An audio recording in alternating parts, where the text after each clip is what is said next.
Matemática, simples, simples, simples e prática, prática.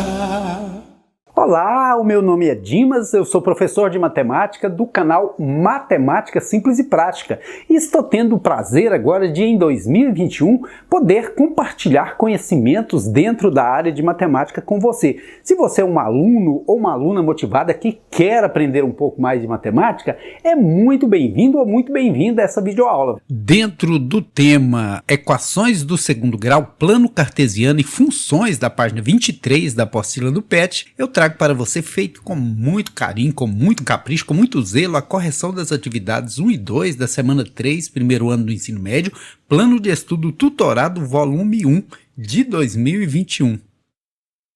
Como vocês pediram, eu trouxe o Zé Joinha, meu ajudante virtual, não é, Zé Joinha? Estuda direitinho aí, viu? Isso aí, eu sei que esses alunos aí estão estudando direitinho, até porque se está assistindo o vídeo é porque é estudioso ou estudiosa, né?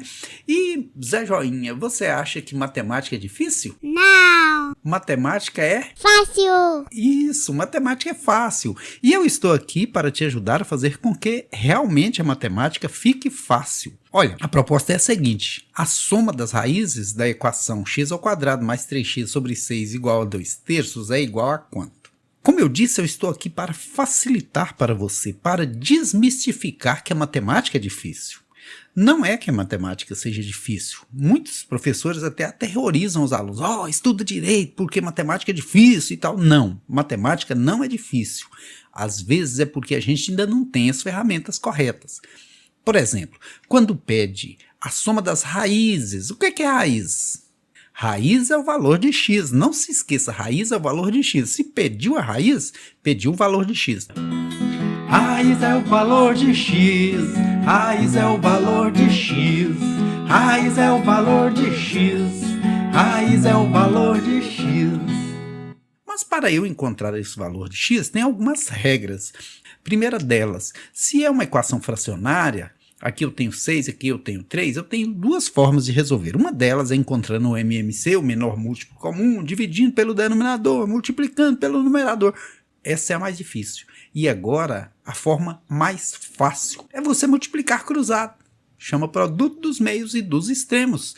Você multiplica esse numerador por esse denominador. Então fica 3 vezes x² mais 3x. Olha, multiplicamos em cruz. E tem que ser igual 6 vezes 2, que dá 12. Agora é efetuar essa multiplicação. 3 vezes x², 3x². 3 vezes 3x, 9x. Menos 12, porque eu estou trazendo o 12 negativo para antes da igualdade. Aqui eu tenho uma equação do segundo grau. O a dessa equação vale 3, que é o coeficiente do x². O b vale 9, que é o coeficiente do x. Coeficiente é número que vem antes da letra. E o termo independente é menos 12. Aí, quando alguém fala, o termo independente. Independente? Por que independente? Porque não tem x nele, ele não depende do x. Então aqui eu tenho o a, que é o 3, o b, que é o 9, e o c, que é o menos 12. Olha, e se você prestar atenção na questão, ela pede a soma das raízes. Então tem dois caminhos. Ou você faz pela fórmula resolutiva popular, fórmula do Bhaskara. Tem muita gente que gosta. Inclusive eu tive uma aluna excepcional que chegou a pintar a fórmula do Bhaskara na parede do seu quarto. Fiquei muito feliz em saber disso, inclusive admiro muito essa aluna. E tem uma fórmula mais simples, que é o quê? Por meio da própria soma. Como que a gente encontra a soma das raízes de uma equação? Dividindo o valor de b sobre o valor de a, menos b sobre a. Essa é a fórmula de se achar a soma das raízes. Depois eu vou até mostrar para você.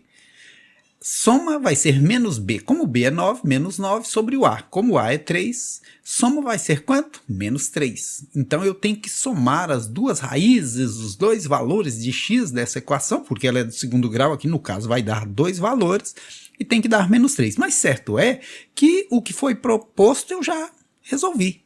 Qual é a soma das raízes da equação? Menos 3. Vou lá e marco. Menos 3. Letra C. Agora, tem outro caminho? Tem. Por exemplo, eu posso encontrar aqui também o produto, que é C sobre A, que vai ser o quê? Menos 12 sobre o A, que vale 3, né, que vai dar menos 4.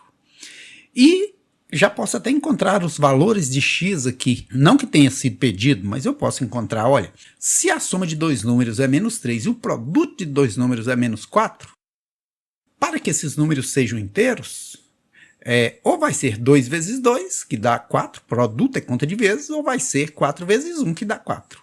Então, x' x duas linhas, eu posso deduzir que não vai ser 2, por quê? Porque não tem como eu somar 2 com 2 e dar menos 3. Mesmo que eu puser um menos aqui, menos 2 mais 2 daria 0, então tá fora. Aqui tem. Se eu puser menos nesse 4, fica menos 4 vezes 1, que dá esse menos 4 aqui. Então eu posso pegar o 1 e o 4 e fazer o seguinte, pôr um menos nesse 4. Por quê? Porque se eu puser um menos nesse 4, veja bem, na hora da soma é juntar os dois. Menos 4 com 1 dá menos 3. Na hora do produto, o que é produto? Conta de vezes, é multiplicar um pelo outro. 1 multiplicado por menos 4, menos 4. Veja que fechou. Achei os valores para x. E eu posso verificar se realmente a soma desses valores dá menos 3. Olha, menos 4 mais 1 dá quanto? Dá menos 3, certinho. Agora, eu vou lá pelo caminho da fórmula do Bhaskara, em respeito aos alunos que gostam. E eu também gosto, tem alguns casos que não dá para fazer pela soma e pelo produto.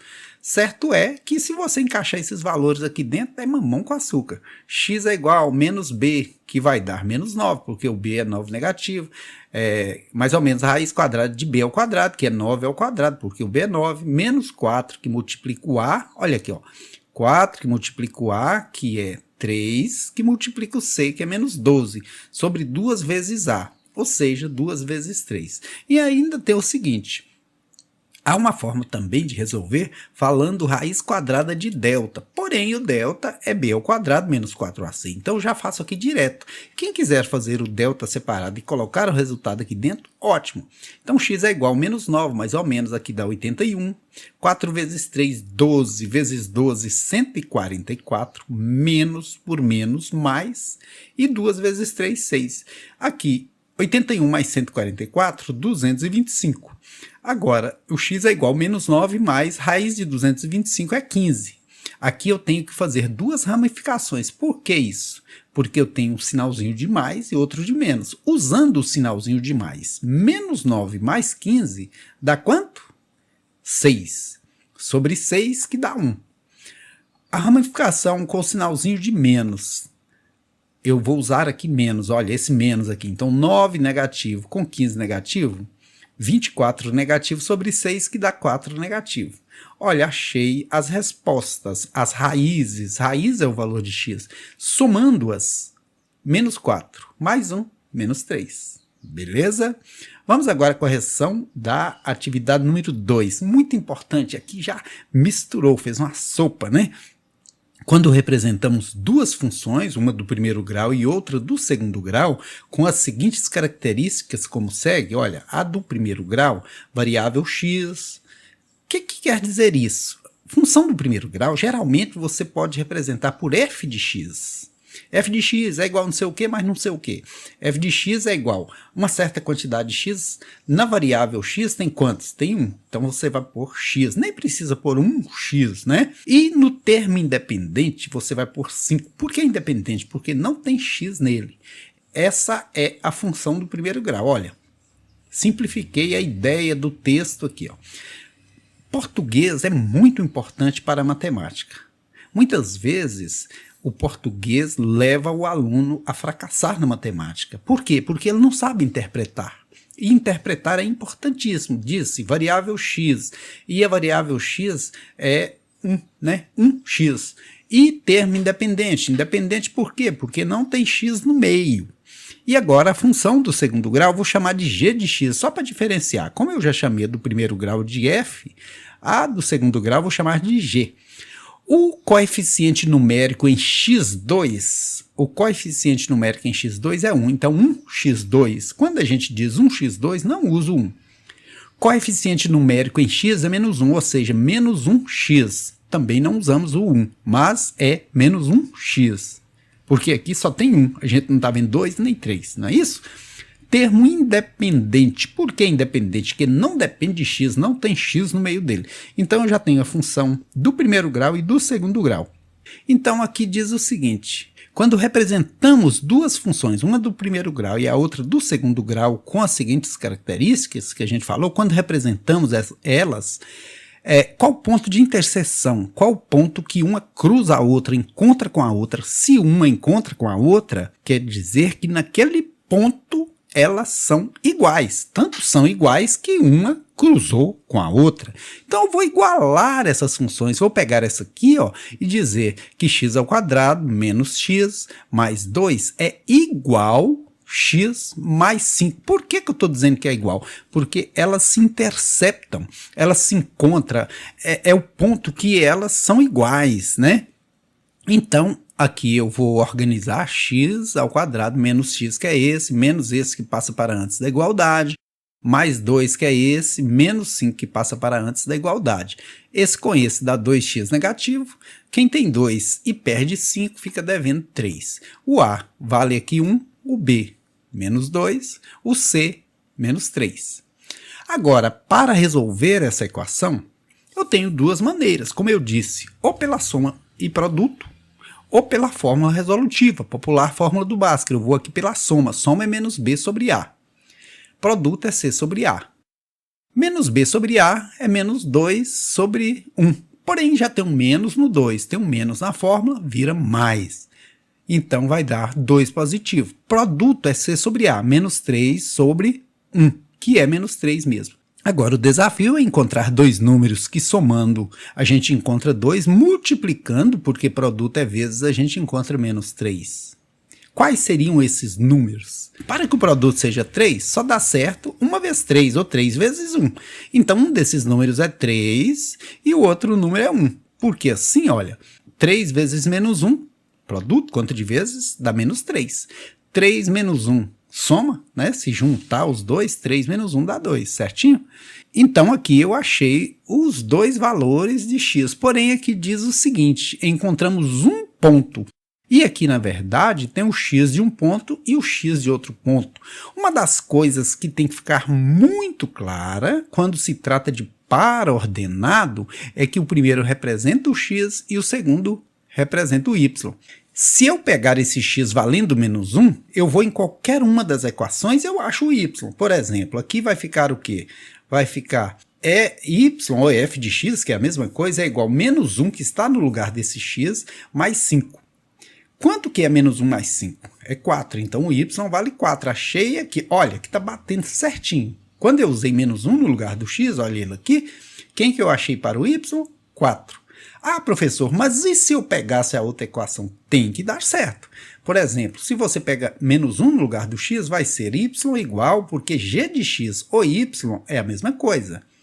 X ao quadrado, menos 1 ao quadrado.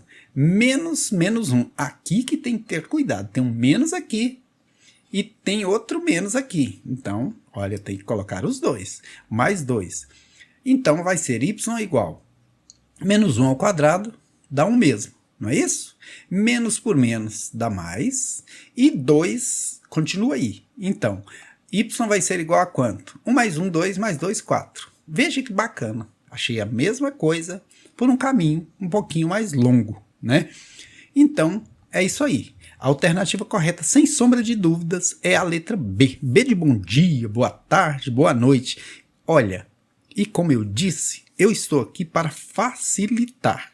Se ainda assim pairou dúvidas, eu vou fazer para você a demonstração gráfica, que aqui eu vou desenhar para você. Eu não estou fazendo isso porque eu penso que você não esteja entendendo, mas estou fazendo isso para ajudar a você visualizar isso aqui de uma forma completa, de uma forma mais contundente. Veja, toda função a gente pode colocar ela num gráfico, tanto a do primeiro grau, quanto a do segundo grau, função exponencial, né? Função logarítmica. Nós vamos colocar as duas num gráfico para você ver como que é fantástico. O gráfico tem que ter um eixo x, que é sempre o horizontal, na linha do horizonte, quando o sol se põe, né? Você olha lá a linha do horizonte, e na vertical. Vou até colocar o eixo y de verde para você, olha, y é o 4, x é o menos 1 nesse ponto aqui. Na primeira função, na função do primeiro grau, quando você utilizar esse menos 1 está aqui. Quanto que você vai achar para o y? Já está dito lá que é 4, né? Menos 1 e 4. Quando você usar o 3, quanto que você vai achar para o y? Aí você precisa ir lá na função e pensar nisso. Olha, quando você usar o 3, quanto que vai ser o resultado? 3 mais 5, quando o x foi menos 1, você coloca menos 1 aqui. Então, 5 menos 1 dá quanto? 4 na altura. Quando o x foi 3, você coloca 3 aqui, 3 mais 5, 8 na altura, beleza? Mas tem a outra, a função do segundo grau, para a gente ainda jogar aqui em cima. Se essa função do segundo grau, que eu chamei de g de x, o a dela é positivo, o que a gente sabe? Concavidade voltada para cima. E ela tem que passar nesses pontos, então ela vai estar aqui, ó, passando bonitona aqui, ó, toda garbosa, né? Concavidade voltada para cima. Por que eu sei que é assim? Porque o a é positivo. Outras informações importantérrimas. Esse 2, que é a letra C, ele significa o que nessa função? Ele significa o ponto de corte aqui do eixo y, sempre sem exceção. Essa função g passa por aqui na altura 2. Outra coisa que é importante, se essa função tem o b negativo, sua parábola corta o eixo y no ramo decrescente, corta descendo aqui, olha, é tanto detalhe, né? Agora, veja que esse ponto, ele tem coordenadas menos 1 e o y dele é 4. Esse ponto, ele tem coordenada 3 e o y dele é quanto, Zé Joinha? É 8. Isso, menino, o y dele é 8, né? Até o Zé Joinha já está por dentro dos assuntos. Vejam que como aqui pediu um ponto, né? A gente está dando esse, mas tem 2 pontos. Tem o ponto menos 1 e 4 e tem o ponto 3 e 8. E assim eu concluo a correção dessa atividade esperando que você tenha entendido um pouco mais de matemática. E não vou fazer as demais nessa videoaula para não ficar uma aula cansativa. Eu estou querendo para você passar uma aula leve, que você goste, que você aprenda. E te convido a clicar aí no canto superior direito e assistir a correção das próximas atividades, ok? Muito obrigado pela atenção, muito obrigado por estar aí na frente da telinha assistindo a videoaula e eu me coloco à sua inteira disposição. Se você quer que eu mande um alô para sua turma, se você falar lá nos comentários de qual cidade você é, para mim será um prazer em ler o seu comentário, em te responder, dar um alô para a galera aí da sua sala. Se você tem uma turma já constituída em 2020, manda para os seus amigos, tem o professor Dimas, que eu gostei da aula dele e tal. Se você não gostou também, deixa sua crítica. Professor, você tem que melhorar nesse ou naquele aspecto. Eu amo matemática, eu amo dar aula. Para mim, a única saída do nosso país é a educação, não há outra. Pense o seguinte, nós hoje nessa pandemia dependemos muito de bons médicos, dependemos de um sistema de saúde bacana, mas como se chega à formação de bons médicos? Por meio da educação. Não só na área da medicina, mas em todas as áreas. O conhecimento é muito importante, conhecimento é poder. Aqui é bom estudar, bem que é bom aprender. E para facilitar, eu vou ajudar você.